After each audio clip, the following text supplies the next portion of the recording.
Hello and welcome back to Think Tech Thursday, brought to you by Sparc Systems. My name is Ruth Kulaisi and I'm honored to yet again spend another Thursday thinking, innovating, and looking at technology. In our previous episode, we talked about data center in Iraq. And this, of course, is an innovation, a special kind of innovation that looks at bringing systems surrounding data storage into your own personal space. And that is your organization having the ability to really care for that type of information and to take control of the data itself. But the big question is now, when you look at the data after you have it in a rack in your organization, in your building, what happens when there's a disaster? What happens when there's a fire? What happens if you lose that data? Are you ready? Are you in a place where you're prepared to actually recover the data? Now, the good news is Sparc Systems actually has a system that can help with that. And that's what we want to explore today, the data recovery process and the solution that Sparc Systems brings to the table for you in that regard. So to, of course, break those issues down is our MD, Dr. Wisely. Thanks for having us. Thank you. Fantastic. And of course, our technical director, Mr. Jigondi Korogo. Thank you for having us. So I'm going to let the two get into it and bring light to the issue of data recovery. Are you prepared for your data to be recovered when in a disaster? Stick around. Welcome, Chikondi. Thank you. Let me start by this. We've operated in Africa in so many countries, tend to be specific. And most of the countries where we go to, especially on the public entities, we have the same issues, whereby when someone comes to access some of the public services, you always told there's no network. So you come in, you want a service, no network. But we know, for example, as an example in Mara, we've got a number of ICT services providers, which we call ISPs, internet services provider to be specific. I don't want to mention the names, but when we've gone and we've helped most of these companies, us and Sparc, can we really say that the problem that we've seen in this environment has been network? Yeah, thank you, Wisely. I think that's a good observation. Yeah, that's usually the case whereby whenever the system is down, we always say it's the network, whether it's a public system, whether it's a bank, the service is not available. The first thing which comes to our mind, to the public, we should say, it's a network. But we know that is not true. That is not the entire truth. Because remember, when we talk of a system, it's comprised of multiple components which are working together for the service delivery. And the network is just one of the components of these systems. So to say whenever the system is not available, pointing it back to the network, that is not entirely true. Most of the time, we have got so many layers, there are so many things which can go wrong, and the network is just part of those things which can go wrong. So exactly now in Malawi, if we have to be specific, let's come to Malawi. We've had so many systems that have been down. And ideally, we've gone and helped some of these customers who are necessarily not our customers. We're not on maintenance contracts with them. But most of the times when they are in trouble, we're the people that they remember. It's like, can you come and help us on these things? We've gone in, on a scale of 1 to 100, we found out most of these systems is not the network. They talk about the network, but it's not the network. Yes. And now we look at the customer that we've had. We've resolved the same issues, and they are not as down as most of these public entities. So maybe if you can be specific and say, what have we found out? Are these network? Are these system issues? If there are system issues, how do we resolve them? What solution do we have under Sparc? Yeah. So, like I said, there are so many things which can go wrong. I also indicated there are multiple layers. So when it comes to IT, we talk of system resiliency. Okay, so these are features which are put in place just to make sure there is a continuation of service, even when things go bad. So for example, a server can fail. It can be a hardware issue. It can be an application issue where the actual software has got some issues and it's not able to perform what it's required to do. So there are multiple layers of resilience which comes in place. For example, you might say, let's implement high availability, whereby instead of having just one server, you can have two, so that when one server fails, the other server should be able to pick it up and the service should not be disrupted. So there are multiple layers on what can be implemented in order to avoid these issues. But let me repeat, it's not entirely on the network. So in brief, that's what I can say. So maybe to add on that, most of the customers that we do have, we implement, like Seconda said, high availability. So high availability can be on the hardware level, can be again on the visual infrastructure, can be again on the application level. Yes. So we've done this type of systems, meaning that we've got both, for example, two systems at the production site. Both of them, they are running, you're at 100%. If one goes off, automatically the other one picks up, picks the road. So maybe the performance can go down for 50, 75%, but it's still running. Yes. So most of the times, end users come and say it's a network. We found that normally it's not a network. Yeah. You would find actually people tagging us and asking us to say, what is this network issue that we're having? And like I've said at the beginning, we have a number of ISPs in Malawi. We have a number of ISPs beyond Malawi, even in other countries. So it's just a configuration. If it was really a network, we'd only move from one guy to the other. But if you're down for days, for weeks, for months, definitely it's not a network. Yes. So now, let's look at it in this way. We've said for a customer that they've got their own production systems, yes, they might come and complain that it's a network. We're saying it's normally not a network. It might be, but it's not a network. We do have solutions. Some of the solutions that we have includes high availability. But now we've got another challenge. Over the past years, we've had environments in the country and in other countries as well, whereby you've got the whole production system. For example, it's the whole building is on fire. I think we've had this a number of times. The building goes on fire. So your systems are gone. Literally, if you had the servers in the building, they're gone. What solutions do we have under Sparc? Yeah. So, like we said, things like high availability, it's just the first layer which you're trying to implement. But now, if we talk of the entire data center fading, or maybe let's even say it's a city-wide, maybe the city has been bombed, okay? So you don't have a data center.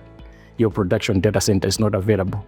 That's when the concept of disaster recovery comes in, whereby the organization now looks at having a secondary data center where they can be able to continue their operations should the primary data center not be available. So this is a crucial topic, I think, which we can go deep and see how it helps organizations. But when we are talking of disaster recovery, it's more than just a technical solution. It's a business strategy, okay? Because it's very critical, as you're putting it, the data center is not available. So I think it's normally business continuity. Yes. Yeah. So comes as part of the strategies of the company. Yes, it was part of. So you come up with what we call a disaster recovery plan. So this is something which guides you on how you can transition. Should the primary production system be incapacitated, how can you fail over to another site? So this is a completely different geographical site. Okay, it can be outside the city, maybe 400 kilometers away or 200 kilometers away.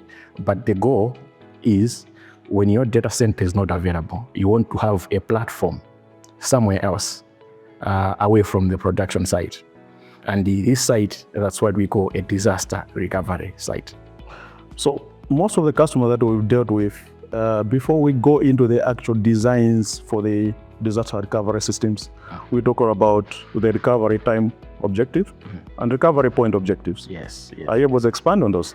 Yes. So those are two of the most key like two key terminologies which we use when we are talking about disaster recovery, starting with RPO, recovery point objective. So this is the amount of time.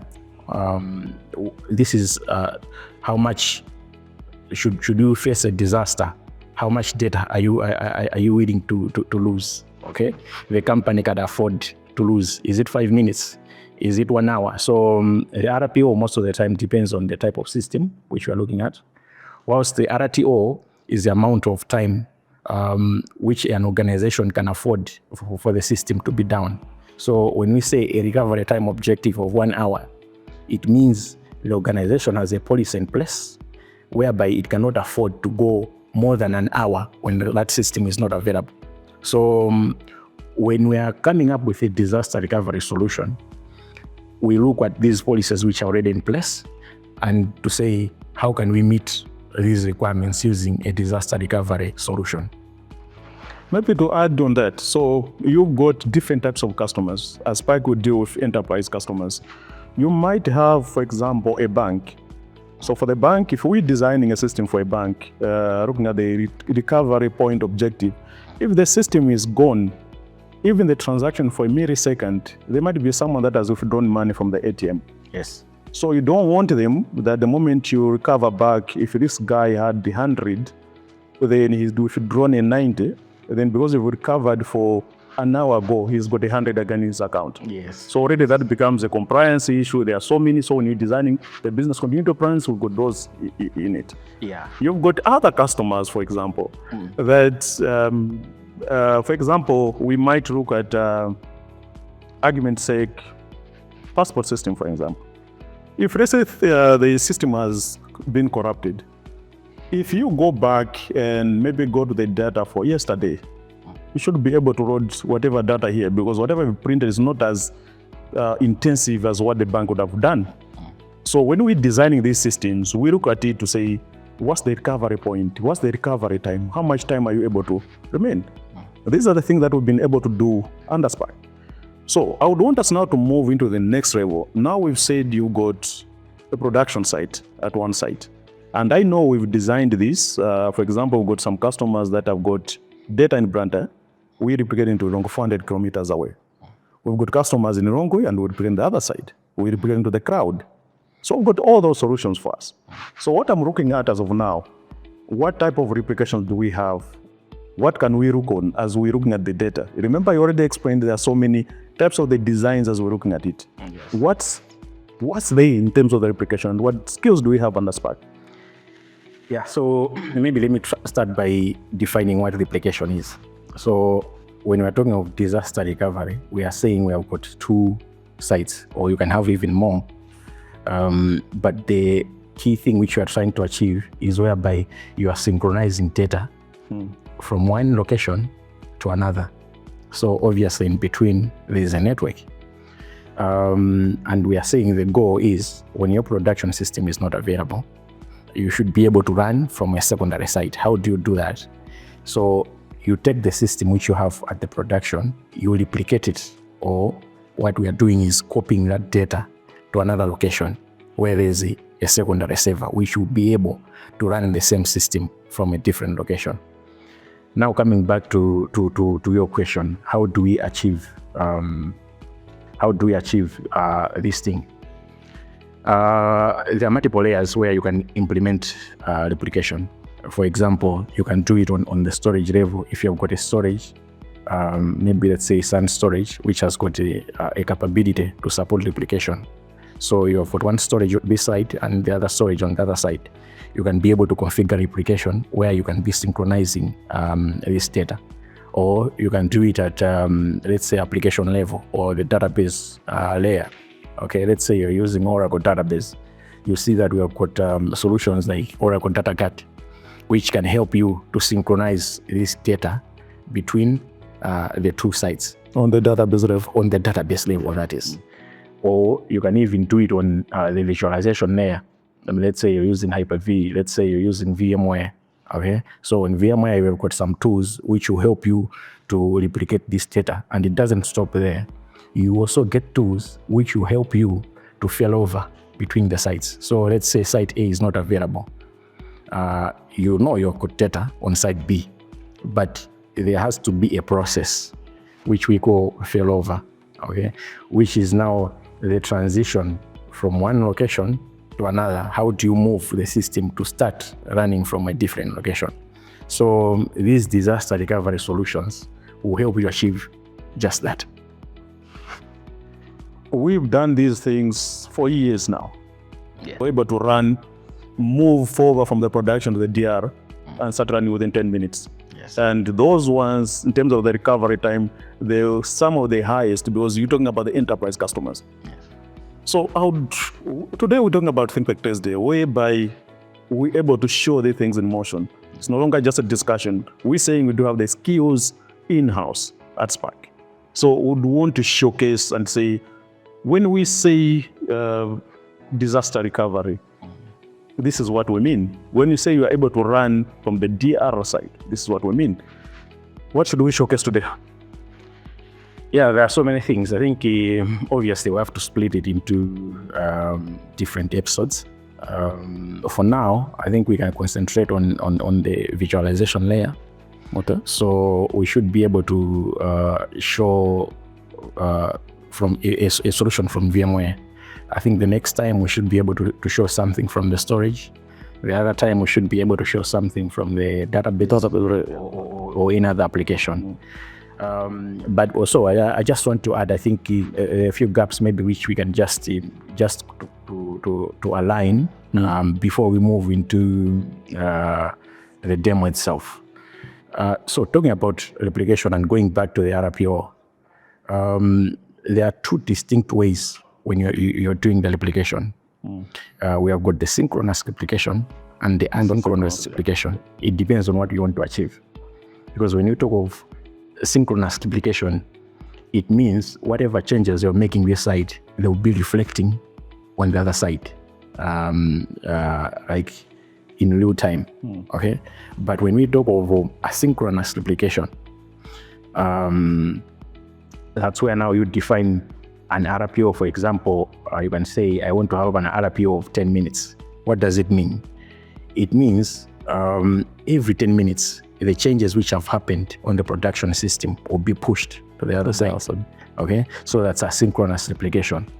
And maybe before we also move into the actual demo, I also want to highlight on some features which are very important, starting with security. Before you go on the features, Yes. synchronous versus asynchronous, advantages, disadvantages.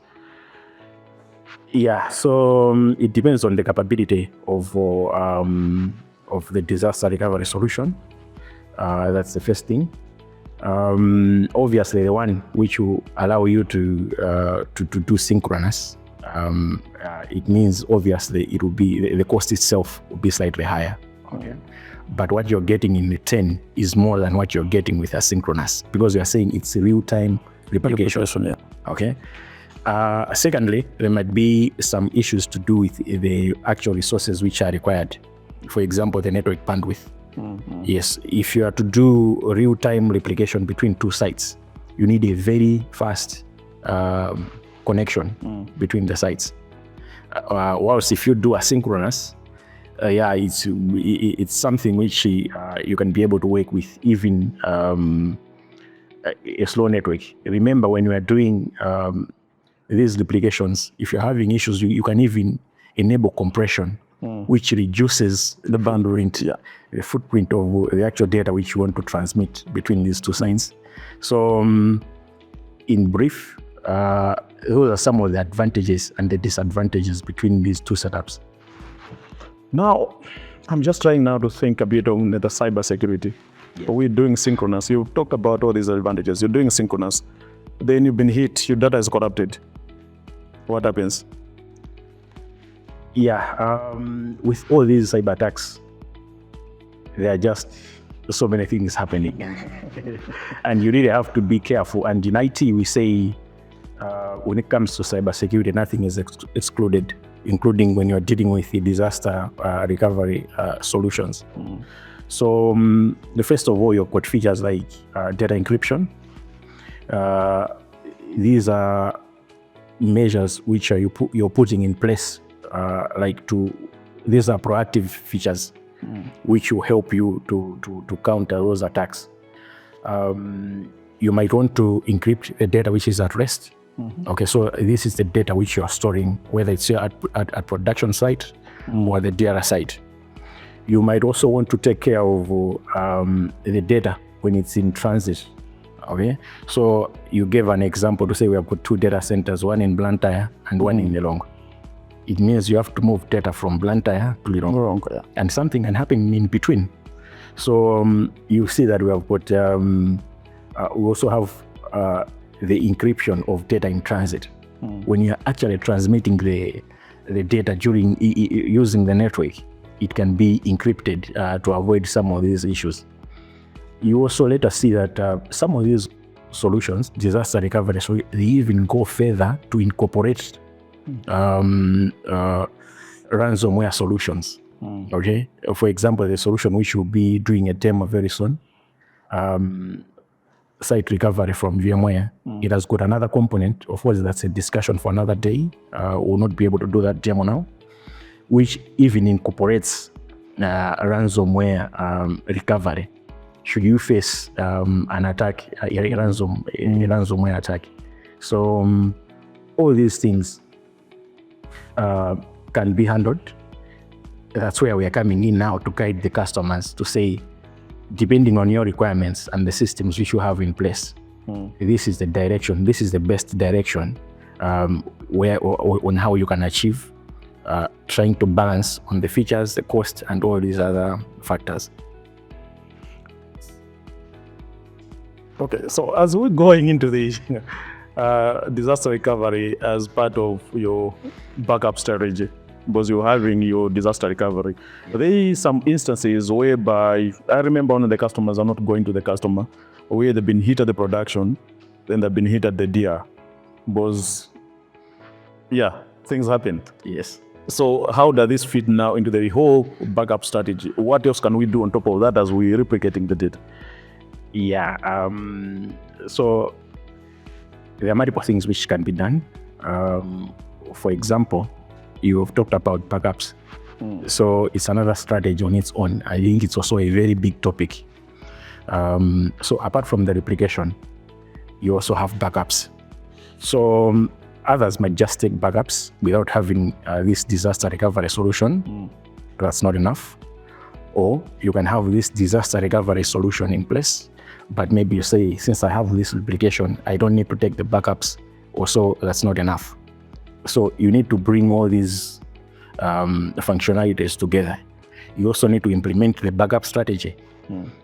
So should you have, maybe you have reached a point whereby you don't have all these sites, you should have a backup whereby now you can be able to rebuild from start, okay, from scratch, using those backups. Or you can consider other options, for example, having another copy in the cloud, or even doing another replication to the cloud. All these options are possible. Yeah, I was just looking at it in that way, where you're having data at the production, you've replicated, but the moment you haven't done well in terms of your backup strategy, all the things that we're talking about today will not be enough. At Sparc, we do have solutions whereby we start from the production, we talked about high availability, we've repaired the DR, we're able even to move this data into the vault. So part of the backup strategy, you go backup to disk to tape, depending on the type of the customer that we're doing. But you can also vote the data. The same way you say for the bank, for example, you're voting the money. So that someone else does not just come on the counter, they steal from there. Yes. So we've got so many solutions that we're able to do. We're able to do this with our own engineers, with our own skill set, who are all over Africa. Anything else to add as we go into the demo? Yeah, I think we have talked much. So I believe in the practical part. That's my favorite part, because when you're doing these demos, you are demonstrating on how these things actually work. Because we say talk is cheap, yeah? So we try our best to demo. Everyone can talk that they can do. Yes, but you can do vice versa. So if you have to do a demo, you have to you really have to know what's really happening. And for someone who is interested in the system, it's also more beneficial because you are seeing things in action, how